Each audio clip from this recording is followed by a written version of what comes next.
Welcome to David and David on Real Estate. Join us as we explore the ins and outs of the real estate market. Good morning. Welcome to David and David on Real Estate podcast number 9.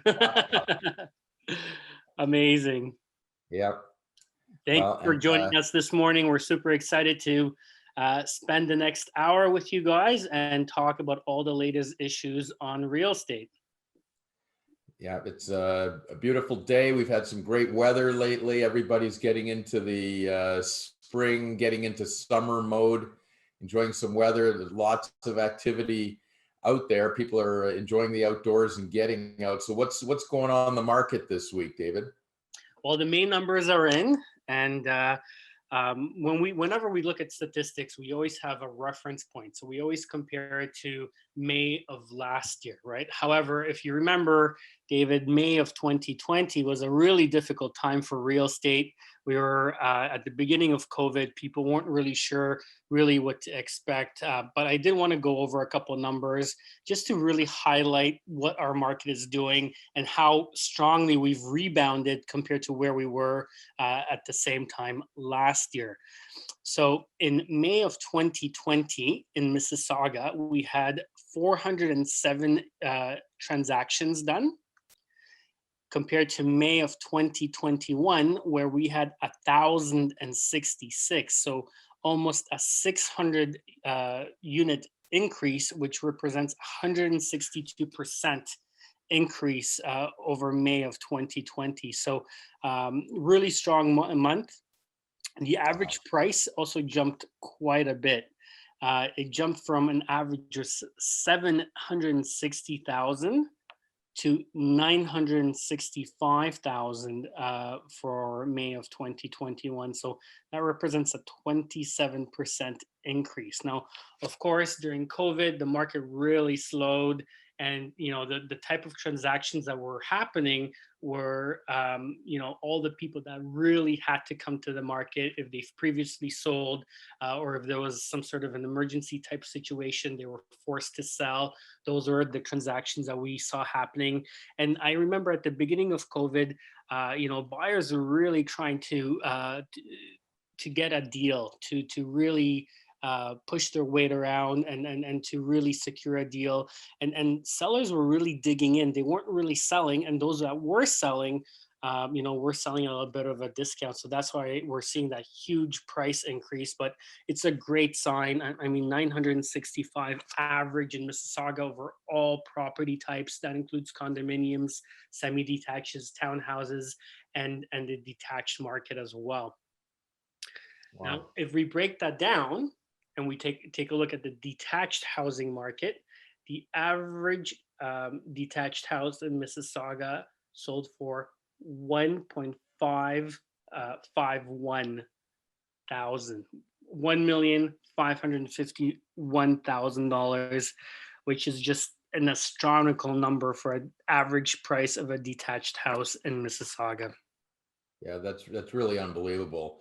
And when you look at what you're getting for $1.5 million, like you're not getting into a mansion or anything like that. You're talking about semis and townhouses and small detached homes that are in the $1 million to $1.5 million price range on things. It's really unbelievable. And obviously, this isn't sustainable. We're not going to have another 27% increase in purchase price over the next 12 months, I don't think, because you just can't keep going at that pace. So some of it, I guess, is a correction or sort of because of the market that we had a year ago, and people are holding back and want to get out there. Their plans are all delayed, and then all of a sudden things open up a little bit, and now they're getting out there, and you got all these bidding wars, and the buyers seem to be way ahead of the sellers. There's a lot of buyers out there, but there wasn't a lot on the market. The sellers hadn't put their properties up, so it just creates this bidding frenzy that just artificially pushes prices up,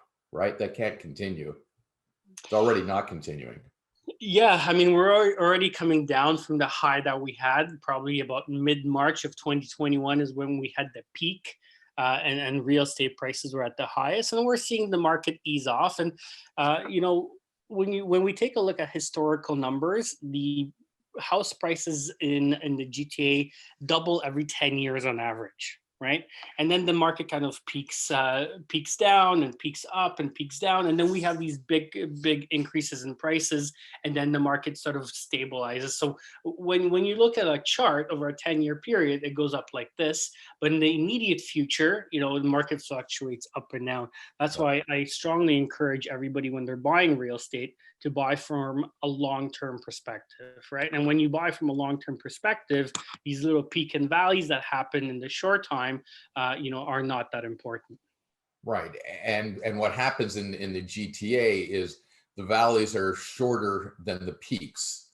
And that's why there's a trend up. So when it comes down a little bit, it's a slight down. And then when it goes back up, it beats the price that it was at before. And that's why it's a gradual increase in price all the time. And we never seem to have a sustained down market in the GTA. There's certain pockets sometimes, where you might get that for a period of time.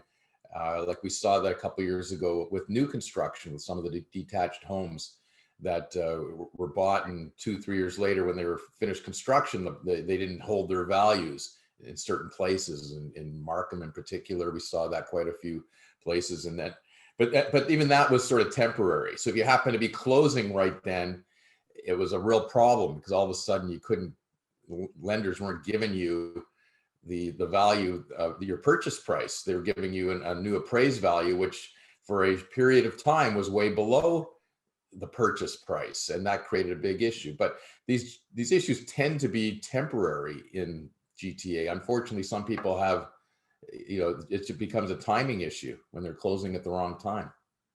Yeah, absolutely.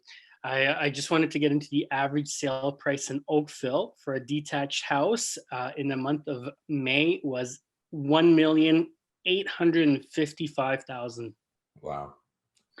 And Milton for a detached house was $1,335,000. So, these prices, I mean, it's, they're not building land anymore. And detached houses seem to be really appreciating in value quite a bit. But a lot of the other products are really catching up fast as well. And when you look at the new builders, the spaces are getting smaller and more compact. And even townhouses are now being built without backyards, right? And they're building them with rooftop patios instead of backyards to get more to build more condensed and get more living space on smaller lots as well. So, moving forward, the trends in real estate are definitely, continuing on the same path where, we're moving towards a more smaller footprint. And these detached houses that are on bigger lots are commanding more and more money as time goes on. Yeah, and it's interesting. There's so much construction you see when you drive around that, when you see a new project come, you see a row of 5 or 6 houses all of a sudden going down, and something's going to be developed there. It seems like more and more of that is townhouse type of construction, because they want to get the density in there. And then, like you say, they're limited in space, but right now creating some outdoor space is really important for people too. And having that type of rooftop deck space is brilliant. Like, it's a great use of space, because before, small townhouse lots, people were basically paving over their backyards or decking their full yards. It wasn't a big yard anyways. No. And now instead of doing it back there, they're doing it on the rooftop and having a bit of a view and a different feel to it. Still get their barbecue, still get their lounge chairs and their table with the umbrella and things like that, but different use of space. Yep. But I think there's a lot of value right now. People want to have some of that outdoor space. Yeah, and I think it's a really smart way of constructing, David, because I mean the roofs were dead space anyways, right? Like, I mean, you couldn't go up into the roof and really do anything. But like, I mean, Right. if you think about, South Mississauga, and you are south of Dundas, and Oakville, which is built all mainly, like the new Oakville, less than 3 years old is north of Dundas, but anything that's older than 3 years old is south of Dundas. As when you get to a 3-story roof location, you have beautiful panoramic views of the lake in most instances, right? So why not take advantage of that? The other thing is because you're on an elevated position, you don't have 50 windows looking down at you as you're sitting in the Exactly. backyard, right? So you Exactly. have a sense of privacy. So when you go up into the roof, even though, yes, you might have neighbors, like if you think about it, you only have neighbors from two sides, but you don't have, 20 windows staring down, looking at, what you're drinking, what you're eating, what you're doing. And you do have a sense of privacy. So I mean, I really like rooftop patios, and I think it's a good use of space. Yeah, I think so too. It's a different feeling when you're up there, because when you're down on ground level, you do feel like you're enclosed in, and you feel like everybody's looking at you. And when you're up top, yeah, you might, have some neighbors pretty close to you up there. It's just like being in a condo and you've got a balcony and you might have people in the balcony beside you, and there's some sort of barrier, but you sort of, they're there, when they're there. But it's still different when you're looking out over top of other properties and everything, as opposed to being surrounded. And I think more and more people are going to it, and builders picked up on this pretty quickly, and that seems to be the design. And you look around when townhomes are being built now, it seems like everyone's a flat top roof. It's not the peak roofs anymore. It's a different design for that purpose. So it's quite interesting.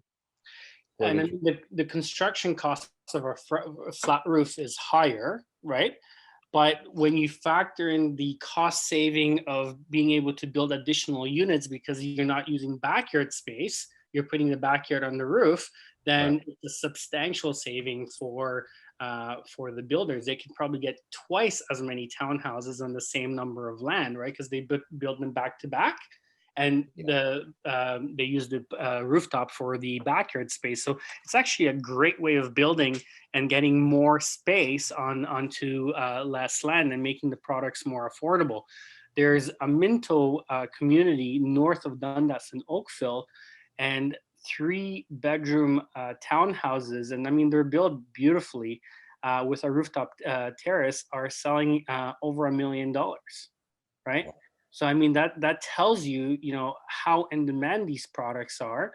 But people are very open to the idea, and it's a great product. Yep. Well, interesting development, interesting change in the way things are evolving and construction is going and everything. I went to look at a sort of an infill site, Shepherd and Bayview and Young area in the middle of the city.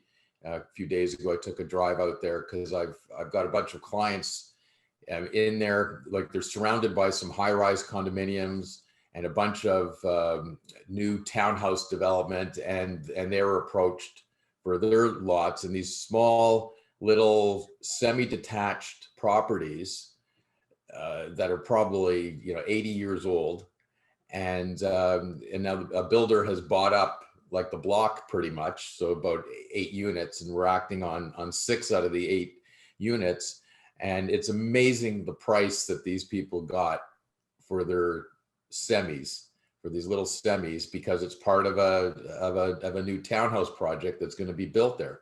They'll replace these 8 lots with these 8 semis with about 25 townhouses, the way they can construct them. And these people that have been in these homes, some of them have been there for a long time, and they all got paid more than double what their property is really worth. If they just went to the market just to sell and move out, it's unbelievable what they receive, just because they're in a development area. Yeah, So, it's all about zoning. I mean, there's an owner of a gas station, and I mean, this story made headline news, but this gas station was sold for $4 million, I think 3 years ago, and nobody wanted to touch it because the gas station wasn't doing well, and all these gas station owners are like, oh, you know what, the numbers don't make sense, yeah. and then an investor bought the gas station, changed the use to high-rise development, and flipped it a year and a half later for $40 million, right? Wow. But I mean, Right. again, like, there's so many different uses of land, and knowing the highest and best use based on the zoning, and being able to engage the right team, and the land development team, and being able to go in and change zoning like this, and flip it for a profit of $30 something million in a matter of a year and a half. Again, I mean, it's hard to find another product out there that is going to give you this sort of wealth building ability other than real estate. That's true. The biggest issue that person would have had to come across with the gas station is environmental issues. Because it's used as a gas station for a long time. There's always some oil and gas and things like that seep. There's always some contamination that has to be dealt with. But for $40 million, you'll dig it out and clean it up and remediate it and do what you got to do. And you know what? That's exactly what they do. They hire a company and they come and they dig all the bad dirt out and they actually take it off site. Right. They remediate it. And a lot of the times they'll just come fill it with different dirt that isn't contaminated. But if they're building a condo, they probably won't even fill it. They'll just leave it and just they won't have to. Right. Right. They're digging so deep that they're going to get rid of all the contaminated soil anyways. To build the footings, foundation, everything for the building. So they, if they wanted to rebuild a commercial plaza or something, it'd be different. But they'd have to get rid of the soil and replace the soil and stuff like that. But that's an unbelievable turnaround on a property. So yeah, and we see this sort of appreciation all the time. It's it happens every day. You just have to really know your product and have the right team to guide you through it. But I mean, we see this sort of appreciation all the time, and it's all about being creative and knowing the best and highest use for the land. Well, that's sort of a good point. It's sort of a lead into what I want to get back and talk about. You're a very sharp real estate guy. You're experienced. You know the ins and outs of the industry really well. I've dealt with you enough over the years. You're also a very sharp businessman. But I know that and I'm not just stroking you by saying this. I know that you feel that, you think that way, but you appreciate how you got there. Like that, it's not all your own doing. You've had some help along the way. You've seen other examples. You've had mentors that have shown you the way and you've learned from them. And we started talking about this last week. Last podcast didn't finish it. I know we wanted to get back to it. So I know you want to tell us a little bit about some of the mentors that you've benefited from. No, absolutely. And I mean, it's a continuation from last podcast, but part of that is because how important mentors have been to me in my business and personal life. And I've had 3 mentors that I really leaned on in a big way, and all of them bring something different to the table. The first mentor that really made a big difference in my career, and I remember I met Matthew, I think in the first week while I had my real estate license. I was fortunate to jump in and do my first transaction rather quickly. And I remember I needed to do a home inspection, and this was 2007, and we were in the middle of a really busy real estate market in Toronto, and everything was selling in multiple offers. And I remember I picked up an investor client, and we did a home inspection prior to the offers presentation. And I reached out to my broker of record at the time, and I asked him who should I be using for home inspections, and he gave me a card. I called Matthew, and Matthew and I have been extremely close ever since that first home inspection. He's just an amazing wealth of knowledge when it comes to business, when it comes to home inspections. He's a former inspector for the city of Brampton before he started his real estate inspection business. He's also an engineer from Poland. He has his engineer degree. And I've been leaning on Matthew for the last 14 years. Any sort of time I have a business question that involves discipline, money, Matthew has been instrumental in sort of giving me guidance and advice along the way. And my career would be not where it is if Matthew wasn't in the picture 1000%. So that's a relationship that I really value. I admire his work ethic. I look up to him a lot, and I draw a lot of strength from my relationship with him. Yeah, that's amazing. And it goes back, to 2007, I think you said. So, 2007. Yep. but no matter how far, these far back these lessons go, they stay with you. And 1000. you don't think about it every day. You probably didn't, think about it in those terms until we said, okay, let's talk about mentors. And you're trying to think who your mentors are. But in the back of your head, these type of relationships stay with you, and these lessons are learned, whether you realize it at the time. And at some point you reflect back and you realize, why do I do it this way? Or why do I think that way? And it's because of certain people in your lives, sometimes for a short period of time, sometimes they continue, but they really have a profound effect on you. And every single time I spend time with Matthew, be it at a home inspection or outside the work environment, I learn, I absorb. I'm like a sponge. He's just filled with so much experience and so many life lessons. And I enjoy being around Matthew, just the stories he tells, and the examples he gives. And every single time he tells a story, or he gives an example, or he talks about an experience, I'm there absorbing, right? Learning about codes, learning about what to do, learning about structure, learning about new type of materials. Right now, Matthew is converting a semi-detached home that he bought for one of his daughters into a triplex. Right, and he's incorporating a lot of products from Europe into the design. So just learning about lighting, learning about the newest and trendiest construction, and how to do things, and rules and zoning and regulations. It's just something that really translates and helps me in my real estate business, and helps me become a better leader to help my agents guide their customers better. So I always approach all my mentoring relationships as a learning opportunity, right? And I find that I get the most value and most yield by approaching it that way. Well, interesting.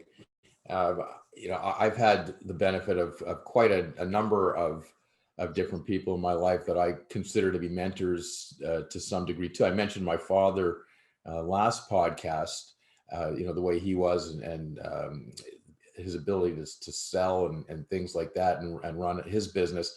Another was my father-in-law, completely different type of business. But I met my father-in-law when I was 17 years old. He was a furniture manufacturer, and you'd walk into his factory and you could eat off the floor there. Like, they're making kitchen sets and bar stools and bar sets, at like machinery like you've never believed, grinding and sawing and all this stuff that I never understand. But you could eat off the floor. He ran such a good ship there. Organized. You learn how to organize by watching him and the way he was, both in his office administratively and then in the plant. It was unbelievable. But he also, he was great at trusting good people, to delegate authority to other people, to his plant manager, to his office manager, to his designers, to other people. Let them do their job. Find good people, empower them, let them do their job, give them the support they need. And I'd watch this and talk to him about it. And I don't think he consciously thought about that he was doing it, but this is just how he was. He just had this intuitive ability to lead a business and create a business that way. And we'd sit and talk sometimes, and it's, I didn't go in the furniture business, obviously, but so many of the things that we sat and talked about are things that are applicable to my law firm, and that we try and do in our law firm. We hire great people. We try and empower them, let them do their job, let them feel good about their job, let them grow, let's see where they want to be. If they got issues, we got to support them. We have to evolve. We have to adapt. It doesn't matter what industry, you still have to take the same principles and apply them.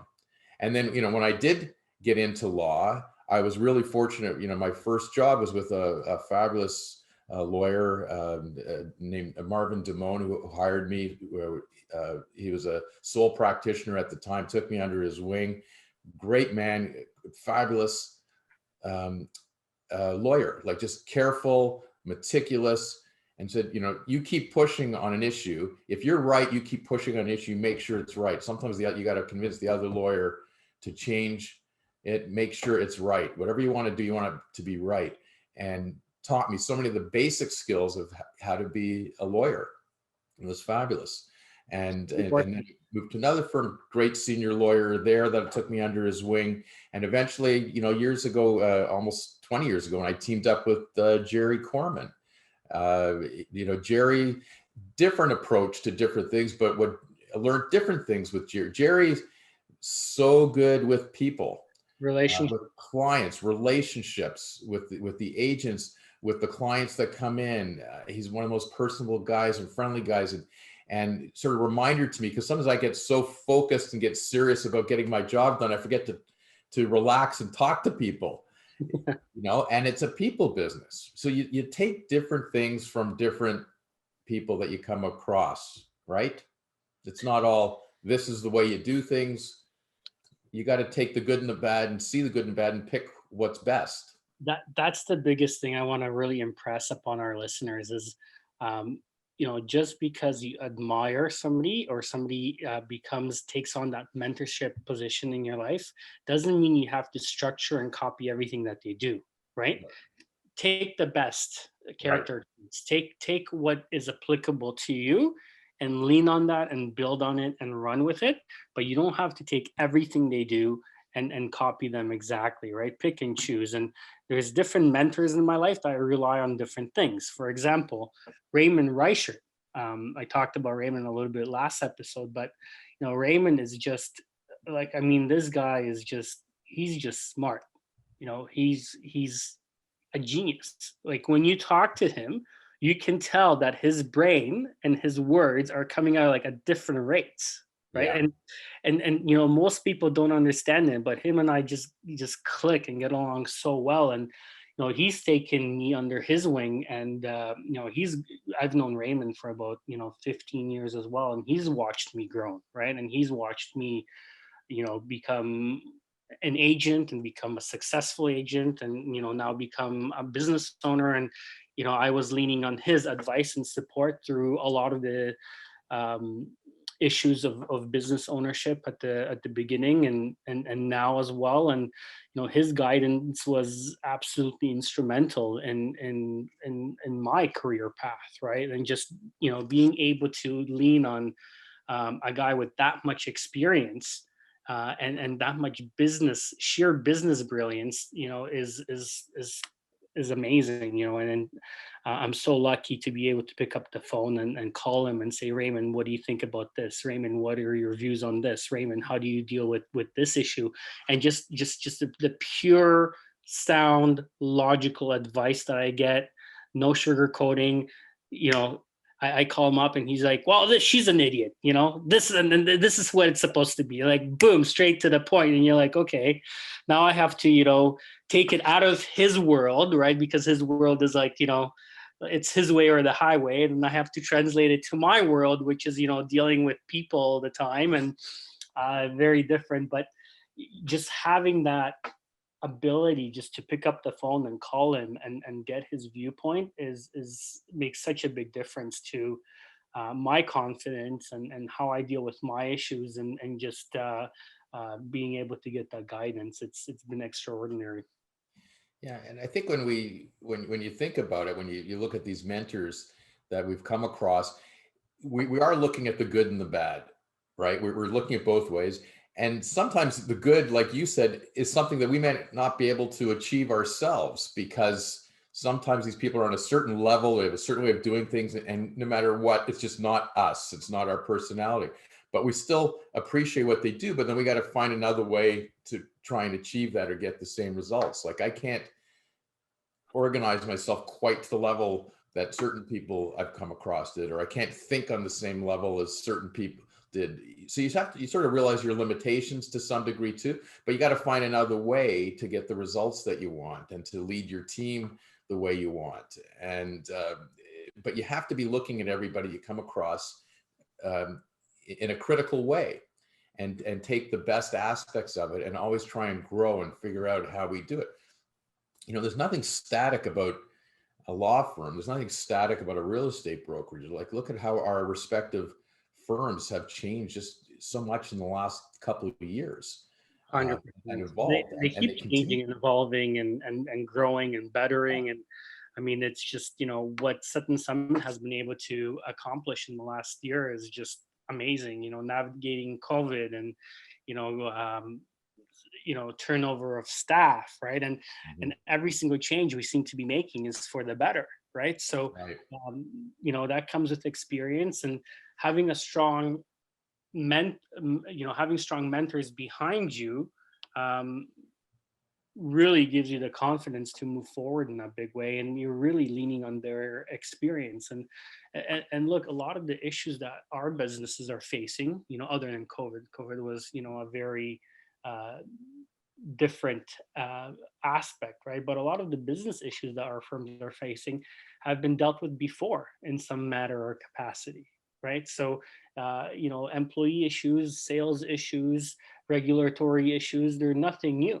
They're something that somebody else has experienced, and you can lean and tap into that support and not make some of those mistakes, and jump past them. It's the right way of approaching those situations. Right.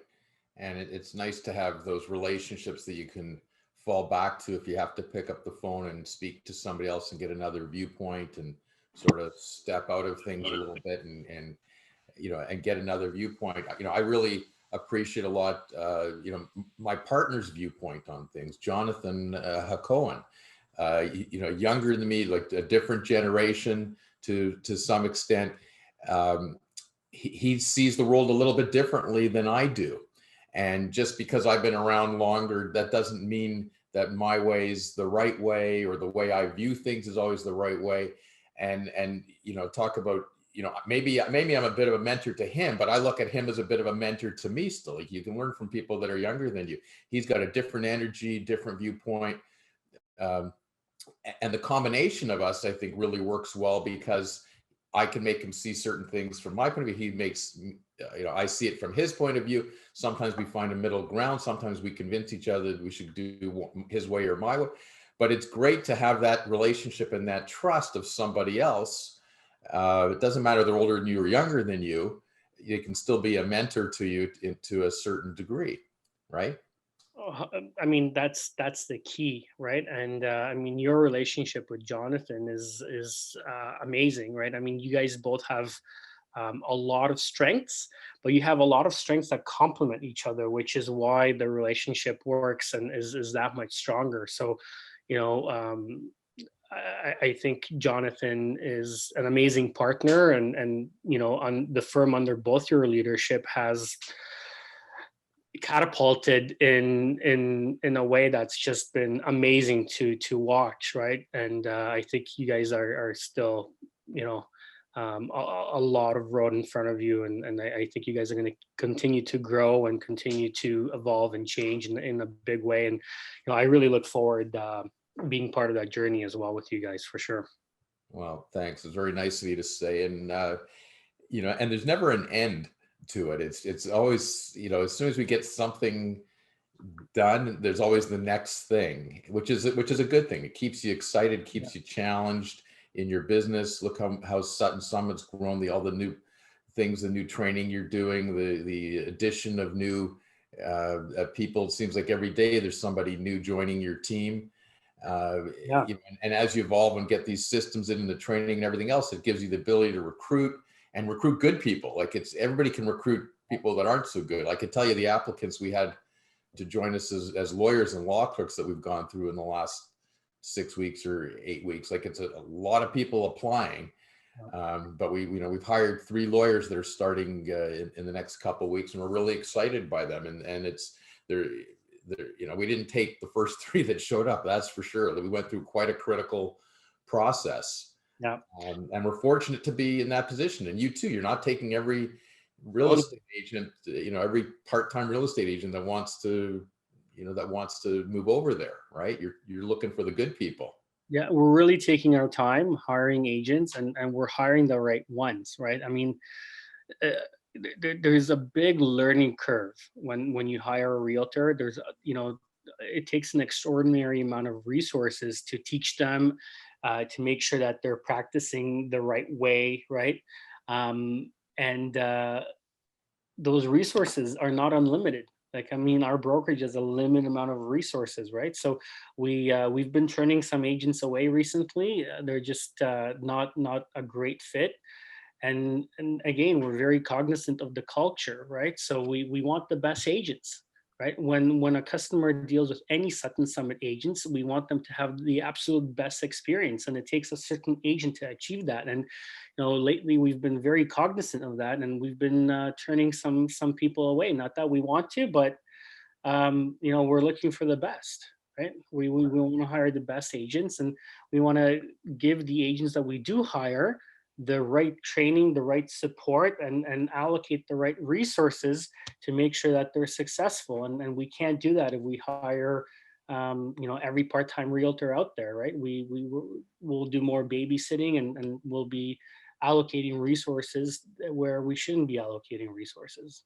Right. And there are other business models that don't do it that way. Right, of course. And law firms too. Like, there's still law firms out there that, will hire, 10 articling students, knowing that they're only going to, at best, hire one or two of those back, or maybe it's three, whatever their number is.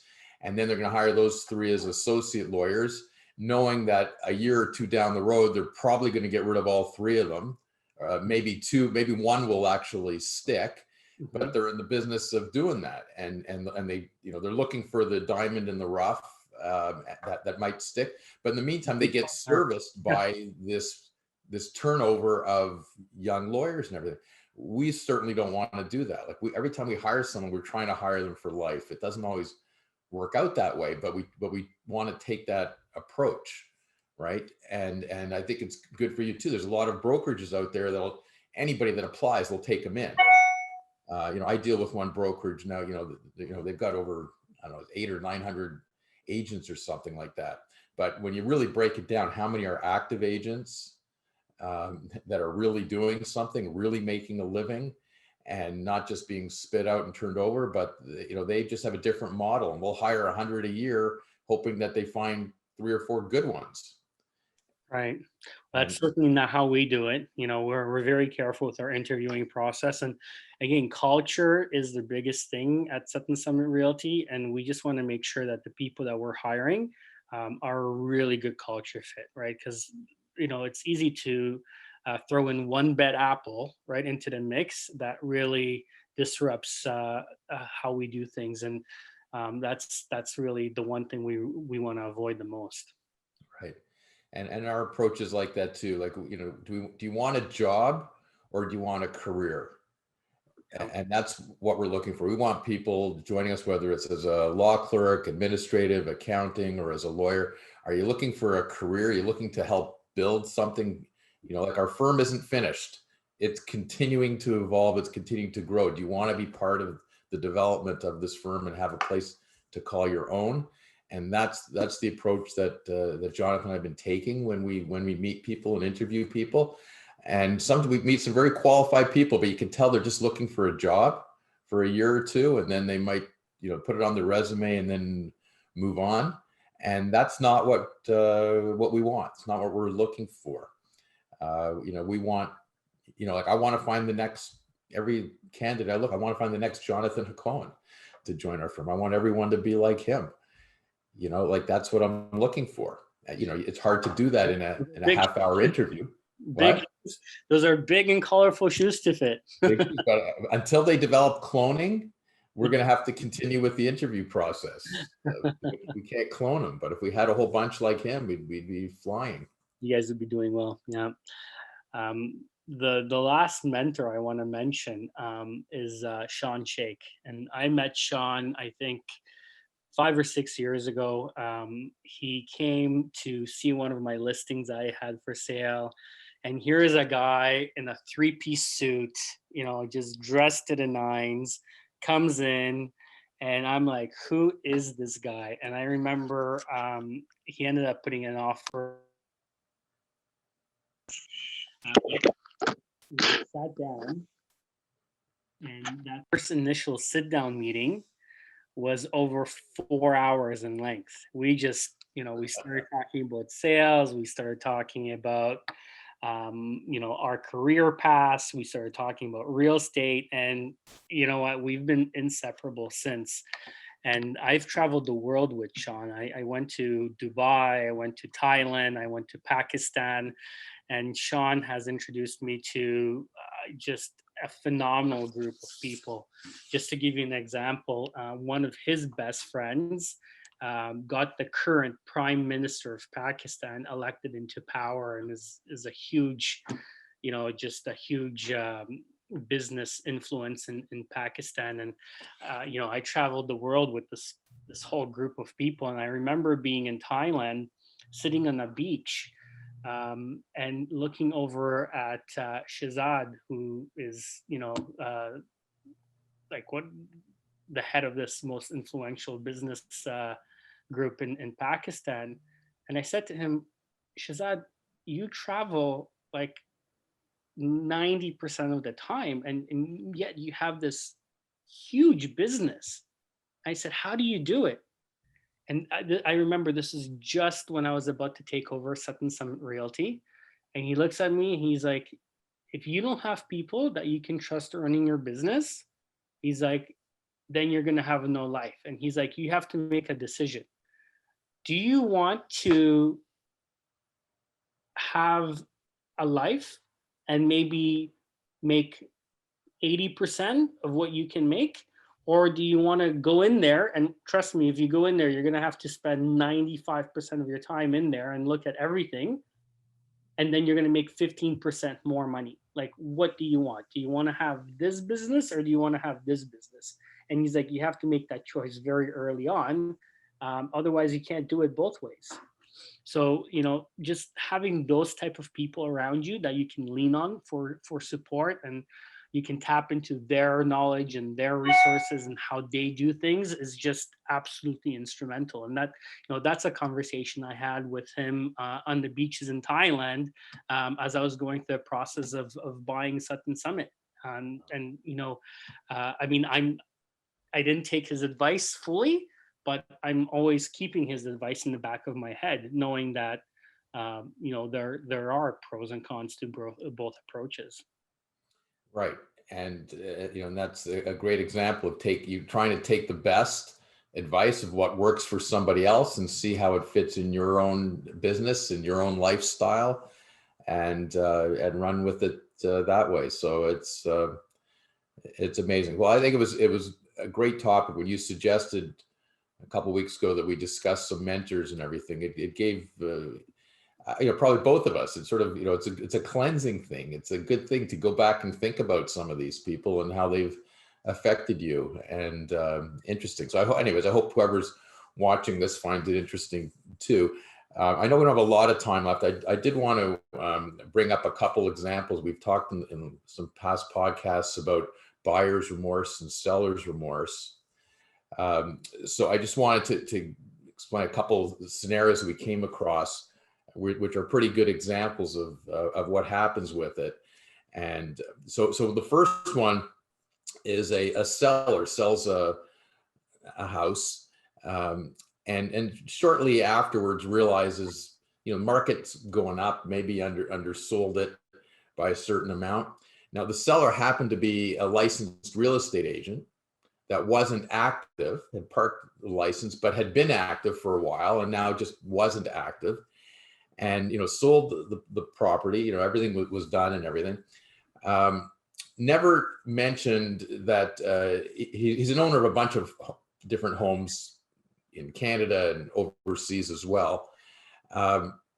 Then had seller's remorse. He thought he could get another $100,000 or more out of the property, looking for a way to get out of it, and saw that he all of a sudden he says, well, my wife never signed the spousal consent. So it's not a binding agreement of purchase and sale. And it turns out it's a matrimonial home, which he never disclosed in anything that it was his matrimonial home or that consent was needed. But that was a way that he was apparently looking to get out of the transaction. So as people listening to this may or may not know, you can't sell a matrimonial property without getting the consent. If only the husband is on title, let's say, the husband can't sell it without getting the wife's consent. And the reason for that is to protect the wife. So you can't sell your matrimonial home, you can't mortgage your matrimonial home without the non-titled spouse consenting. So you can't, so the wife can't come home one day and the husband says, "Oh, honey, you sold the house, pack up, I'm taking the money and you're moving somewhere else." Like, it's really her protection under the Family Law Act that you can't do this. So anyways, it became apparent this guy was doing it just looking for an excuse to get out, and he should have known better, would be held to a higher standard for sure. Just because he's a licensed realtor. Licensed realtor. So now, if he wasn't a licensed realtor, his realtor would have had an obligation to still, ask the right questions. Is this a matrimonial house? Do you need spousal consent? In this case, he probably would have lied and said, "No, it's not a matrimonial house. No spousal consent required." Sells it, and then is trying to use that as an excuse. "Oh yeah, we did need spousal consent. Therefore, the agreement's null and void, and I can sell to somebody else for $100,000 more." So, the buyer obviously wasn't very happy with this and was, threatening litigation, etc. Now, ultimately, the parties ended up settling. So, just as it turns out, the buyer found another property they liked better and decided to just move on and give a release and got their full deposit monies back. And the seller was able to do what he wanted with it. But it would have been interesting if this one would have gone to court, because I think, we talked about it's not just the strict rule of law and what the printed agreement says and how you complete it, which is really important in real estate law, but also parties have to act in good faith. And this would have been clearly an example of an agent or a former agent knowing better, should have known better, probably held to a higher standard and just looking for a way to get out. So, it's the type of case you sort of would have wanted to go see at court to see how a judge would have probably hammered him. Right, to get other people to stop looking for a technical way out of a transaction, because the trend in the law is to go that way. Parties have to still have an element of good faith in their transactions, or they're not going to be successful. If the buyer didn't want to release the seller from that transaction, sign a mutual release, how would the legalities work if spousal consent wouldn't be signed for a matrimonial property?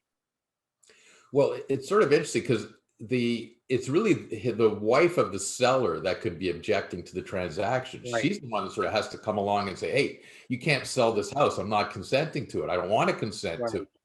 She could go to court to get an order to stop the transaction from going. It's not really the husband who was trying to, do some hanky panky here. It's really, his wife that had the ability to stop the transaction.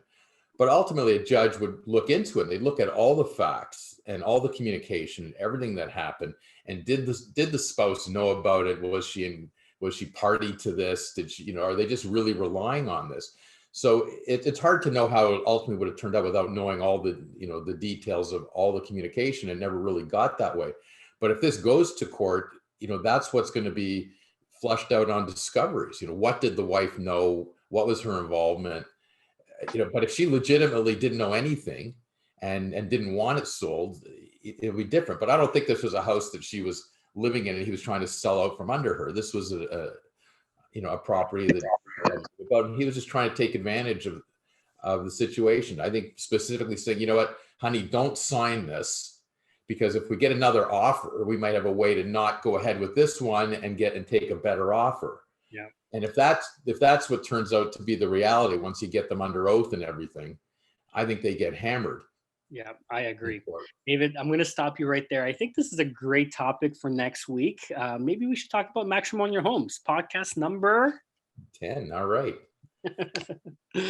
Well, thank you everybody for tuning in and listening with us today and spending your hour with us. As always, I don't know where the time goes, Dave, when we have these conversations, but we've been an hour in, and Wow. we're all having a good time. So thank you very much for listening and tuning in. And again, I encourage everybody out there to become a mentor.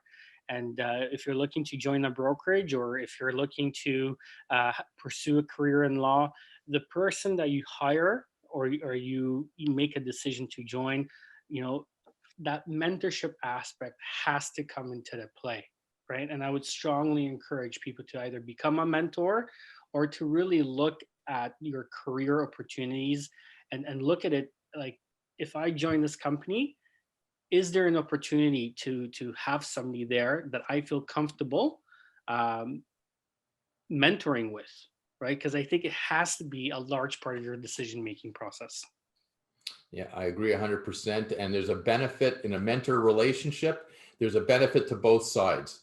100%. You might be the mentor to somebody else, but you might be learning from them at the same time by understanding where they're coming from, and it improves you as a mentor as well. So it's a two-way street. It works in real estate brokerage. It works in law firms. It's the same concept, same principles. And I think we think alike that way, and encourage everybody to be a mentor and take advantage of mentors. 1000%. All right, everybody. Thank you for spending the hour with us, and we'll see you next week. Stay safe, everybody. Have fun. Bye. Enjoy the weather. Welcome to David and David on Real Estate. Join us as we explore the ins and outs of the real estate market and dive deep to understand the issues affecting buyers, sellers, investors, and businesses. If you love real estate as much as we do, sit back, relax, and gain an insider's edge to the exciting world of real estate. David Gorski is a broker and the owner of Sutton Summit Realty, a powerhouse brokerage providing guidance to over 180 realtors. And David Korman is a partner at Kormans LLP, a respected law firm specializing in residential and commercial real estate transactions, with offices located in Toronto, Mississauga, and Markham.